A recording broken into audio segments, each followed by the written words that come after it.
So you formed your LLC, you in good standing, you doing business, and now a lender, an agency, or somebody like a title company is asking you for a certificate of good standing, aka a certificate of fact if you're here in Texas. Basically, what a certificate of fact is, it says that your business is in compliance, your business is in good standing, you are in existence, you have the legal means to operate your business. It pretty much says you are current on all of your reports and filings, you don't owe any money, and you are in good standing to continue to transact business in Texas. Top of the top, y'all, it's your boy Real Estate Show, aka the Super Entrepreneur. And in this video, I'm going to show you exactly how you can pull that certificate of fact directly from the Secretary of State website. You don't need an attorney. You do not need a third-party service charging you $80 to $100 for something that you can get online and do yourself in under 5 minutes, and it only costs you $15, which is what you pay directly to the Secretary of State. Let's talk about it. First, let's talk about why somebody may have to ask you for this. To apply for a business loan or line of credit, they want to make sure that your business is in good standing before they give you money.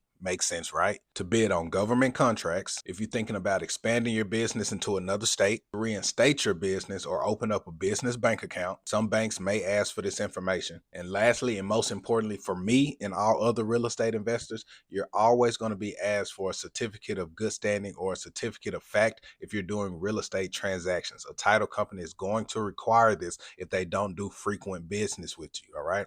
So in order to buy a property, in order to sell a property, if you're doing it in a business name, they need to know that the business is in good standing, and you're going to have to provide this certificate of fact. And the last thing you want when you're in the middle of a real estate transaction is something, a document, especially on your end, holding up the deal. So I'm going to walk you through this step by step, so when the time comes, you know exactly how to get that document, and you know how to get it with no delays, my friend. So the first thing you're going to do is go to the Texas Secretary of State website. I've already logged in, and so go through that login process, you know, enter your debit card information, whatever.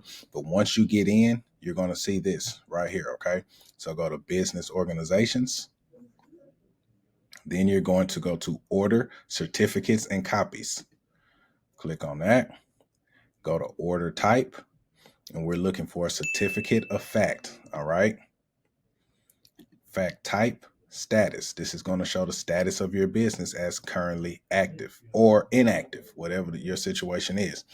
Then you're going to need to put in your filing number for your LLC. This came on your certificate of formation document when you first filed for your business. So you should have your filing number on hand always. If you don't know your filing number, then you need to pull that from your certificate of formation. Make sure you have that in your notes. But even if you don't have that number, you can go to find entity.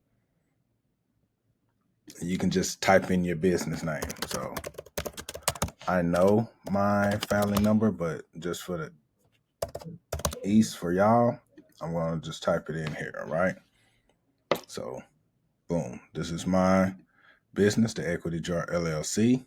It is in existence, legal, and it is in use. All right. That is my status, in use. If it was not in use, it would be inactive. All right. So like this business right here, they forfeited existence. So their business was forfeited for whatever reason, and it is currently inactive. So if you owe taxes, if you have not filed your franchise taxes, have not done your public information report, your business could show up like this. All right. So you want to make sure that is not the case. Then once you click on your business, just go to return to order, and it's going to have your filing number in there for you. All right. And then just go to add order item. And it's got right here your current order items for this order, your business, and you're ordering a certificate of fact. And then you just want to submit order. It's that easy, guys. Like literally, that did not even take us 3 minutes. Submit order. I'm not going to do that right now because it does cost $15, and I don't personally need a certificate of fact. So I'm just going to cancel this order out. But that's how you do it. Easiest 1, 2, 3. That's literally it, y'all. Once you go through those steps, they will email you your certificate of fact. So check your email. They'll send that through. Could take a couple hours, Could take a day, but either way, you'll have it in no time. Now you got your official certificate of fact status from the Secretary of State, and you can provide that to whatever agency is asking for it. Keep that PDF in your business files, wherever you save your files at, so you have it on hand next time you need that document. Now, depending on how much time goes by, they may require you to order another one just so they can have an updated file, but either way, still save it. Now, if your LLC is not showing up when you do that, or if it's showing that it's inactive or that it's been forfeited, it could, again, like I said, be because of those franchise taxes, or you have not simply filed a public information report. If you need to know how to do those things, I have videos showing you exactly how to do those step by step as well, so you can get in good standing. But if your business has already been forfeited, even though that's unfortunate, I also have a video showing you step by step how you can reinstate your business. All right, so I'll put a link to all of those videos below in the description. Also, they'll be at the end of this video, so you can just click on them and go to the next video, whichever one fits your situation. But if you need more help than the video can provide, I also do provide one-on-one consultations, and a link for those consultations will also be below in the description. If you got any value at all from this video, go ahead and hit the like, hit the share, and hit the subscribe button, most importantly, so I can keep on dropping videos just like this to help entrepreneurs just like you. It's your boy Real Estate Show. Until next time, y'all, tap in.